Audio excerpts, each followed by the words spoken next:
the topic of this video is adaptation to heat.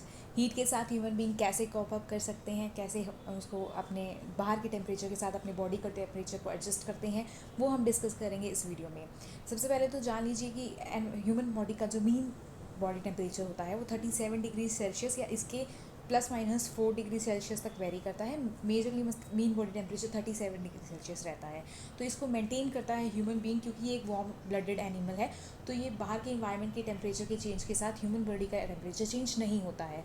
तो ये 3 level पे अपना ये काम करता है, फिजियोलॉजिकल, जेनेटिक एंड कल्चरल। सबसे पहले देखते हैं फिजियोलॉजिकल लेवल पे ये अपना काम कैसे करता है। सबसे पहले तो बाहर का जब इन्वायरमेंट बहुत ज़्यादा हॉट होने लग जाता है, हीट लोड बाहर बहुत ज़्यादा बढ़ जाता है, तो हमारी बॉडी जो है वो रेडिएशंस को एमिट करना शुरू कर देती है। इससे क्या होता है कि हमारी बॉडी से हीट जितनी ज़्यादा हम ऑब्जर्व कर रहे हैं उससे कई ज़्यादा एमिट होनी शुरू हो जाती है। तो हमारी बॉडी जो है वो बहुत ज़्यादा गर्म नहीं होती। इससे ये चीज़ प्रिवेंट हो जाती है फिजियोलॉजिकल लेवल पे। तो और अगर ये बहुत ज़्यादा देर तक प्रोलॉन्ग हुई तो हमारी बॉडी के जो रिसेप्टर्स हैं वो हमारे हाइपोथैलेमस तक ये मैसेज पहुंचाते हैं कि बाहर गर्मी बहुत ज़्यादा बढ़ रही है। हाइपोथैलेमस जो है वो फिर स्वेटिंग को प्रमोट करता है। स्वेटिंग की वजह से बाहर का जो, अगर वो ड्राई क्लाइमेट है तो पसीना आने की वजह से वो थोड़ा हमारी बॉडी को मॉइस्चर मिल जाता है, और स्वेटिंग का इवेपोरेशन होने की वजह से हमारी बॉडी जो में कूलिंग बढ़ती है। तो ये भी उस गर्म एनवायरनमेंट से हमें प्रोटेक्ट करती है। अगर ये बहुत ज़्यादा देर तक गर्म एनवायरनमेंट में हम रहते हैं तो स्वेटिंग होने की वजह से ये भी तो हो सकता है कि हमारी बॉडी में ब्लड लॉस बहुत ज़्यादा हो जाए, इलेक्ट्रोलाइट्स जो हमारी बॉडी के हैं वो भी बहुत ज़्यादा लॉस होने शुरू हो जाएँ। तो अगर ये कंडीशन काफ़ी टाइम तक चलती है तो हाइपोथैलेमस फिर से स्वेट ग्लैंड्स को प्रिवेंट करता है कि आप स्वेटिंग को बहुत ज़्यादा प्रमोट ना करें।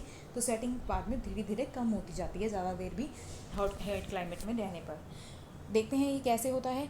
Heat load in external environment, जो हमारे थर्मो रिसेप्टर्स हैं स्किन में, वो दूसरे डिफरेंट तरह के इम्पल्स जो है वो सेंड करते हैं हमारे ब्रेन को। फिर ब्रेन जो है वो हार्ट रेट को इंक्रीज़ कर देता है। हार्ट रेट को इंक्रीज़ करने की वजह से स्वेटिंग होती है, और इसका इवेपोरेशन होने की वजह से हमें हमारी बॉडी को कूलिंग मिलती है। दूसरे लेवल पे ये होता है कि वैसो डायलेशन होता है, कि मतलब हमारी ब्लड वेसल्स जो है वो डायलेट करना शुरू कर देती हैं। इससे क्या है, रेडिएशंस रिलीज़ होती हैं, और जो हमारा हीट लॉस है वो अच्छा खासा हो जाता है। तो हमारी बॉडी के अंदर जो है वो हीट इतनी ज़्यादा नहीं जाती। इसके रिलेटेड कुछ फैक्ट्स देखते हैं। जो हॉट डेजर्ट्स में कई जगहों पे है कि गर्मियों के दिनों में वाटर लॉस जो है वो एक दिन में अप टू 8 लीटर तक वाटर लॉस कर दिया जाता है स्वेटिंग की वजह से। इवेपोरेशंस के टाइम पे जो है हमारी बॉडी के फ्लूइड्स के साथ साथ कुछ इलेक्ट्रोलाइट्स भी हमारी बॉडी से रिलीज़ होते हैं, जैसे कि कॉमन सोल्ट हो गया, या फिर बहुत अलग अलग तरह के सोल्ट्स जो हैं वो रिलीज़ होते हैं हमारी बॉडी से। इसलिए जो हाइपोथैलेमस बहुत ज़्यादा देर हम अगर हीट कंडीशंस में रहते हैं तो वापस से स्वेट को रिड्यूस कर देता है, ताकि इलेक्ट्रोलाइट्स और वाटर का इतना ज़्यादा जो है वो इवेपोरेशन ना हो, इतना ज़्यादा लॉस हमारी बॉडी से ना हो। और एक्लिमेटाइजेशन में पॉपुलेशन लेवल पे कोई भी डिफरेंस नहीं है, मतलब ज़्यादा कुछ डिफरेंस नहीं देखा जाता।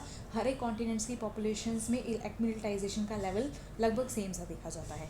फिर जेनेटिक अडेप्टेशन की बात करते हैं कि हॉट और ह्यूमिड एरियाज़ जैसे कि रेड सी का शोर हो गया या शोर्स ऑफ पर्शियन गल्फ्स, इन सब एरियाज़ में स्वेटिंग जो है वो इनइफेक्टिव साबित होती है। जेनेटिक लेवल पे चेंजेस देखे जाते हैं कि जैसे बॉडी के साइज़ में चेंजेस देखे जाते हैं, हमारे जो हाथ पैर हैं उनके साइज़ में चेंजेस देखे जाते हैं। तो इससे रिलेटेड एक बर्गमैन लॉ है जो कहता है कि as the body size decreases heat tolerance increases, कि जितना ज़्यादा बॉडी साइज़ का जो हमारा साइज़ जो है वो छोटा होगा उतना ज़्यादा हम हीट को ज़्यादा टॉलरेट कर पाएंगे। तो यही होता है इन एरियाज़ के लोगों में। और जैसे कि हमारा जो बॉडी का साइज़ अगर कम होता है तो मेटाबॉलिक हीट जो है वो भी कम रिलीज़ होती है हमारी बॉडी से, कम प्रोड्यूस होती है एक्चुअली हमारी बॉडी में, सॉरी। फिर आता है कि अगर large body surface area more heat loss, जितना ज़्यादा जो पर्सन है वो छोटा होता है उसका सरफेस एरिया उतना ज़्यादा होता है तो वो हीट लॉस उतना ज़्यादा करता है, तो हमारी बॉडी में इसी तरह से हीट एक्यूमुलेट नहीं होती। फिर आता है एक एलेंस रूल। एलेंस रूल्स कहता है कि long extremities dissipates more heat, मतलब एक्सट्रीमिटीज़ हमारे हाथ पैर फिंगर्स ये होती हैं हमारी एक्सट्रीमिटीज़, तो ये जितनी ज़्यादा लंबी होगी उतने ज़्यादा हमारी बॉडी से हीट का रिलीज़ हमारी बॉडी से ज़्यादा होगा। जैसे कि इसमें एग्जांपल आता है निलोटक्स ऑफ अफ्रीका। ये जो है इनमें एक्सट्रीमिटीज़ इनकी ज़्यादा बड़ी होती हैं, इसलिए इनमें हीट लॉस ज़्यादा होता है। और इसमें और जो चेंजेस आते हैं वो है कल्चरल अडेप्टेशन। जो हॉट डेजर्ट्स के लोग होते हैं उनके घर थोड़े डिफरेंट होते हैं, वो इस तरह से होते हैं कि उनके घरों में हीट भी कम आए, हीट का रिलीज़ भी ज़्यादा हो, इस तरह से वो अपने घर बनाते हैं। क्लोथ्स जो होते हैं वो डेजर्ट के लोग फुल स्लीव्स के क्लोथ्स डालते हैं ताकि सीधा जो सनबर्न उनकी स्किन पे ना हो पाए। हंटर गैदरर्स इस टाइम पे गर्मियों के दिनों में पीक धूप के टाइम पे, दिन के टाइम पे अपनी एक्टिविटीज़ को रिस्ट्रिक्ट कर देते हैं इन सब चीज़ों से बचने के लिए। और यही सब जो अडेप्टेशंस हैं वो हमारी बॉडी को टैकल करने में हेल्प करती हैं कि हीट की कंडीशंस अगर बहुत ज़्यादा बाहर आ गई हैं तो उसको टैकल करने के लिए यूज़फुल होती हैं। तो इस वीडियो में फ़िलहाल इतना ही। Thank you.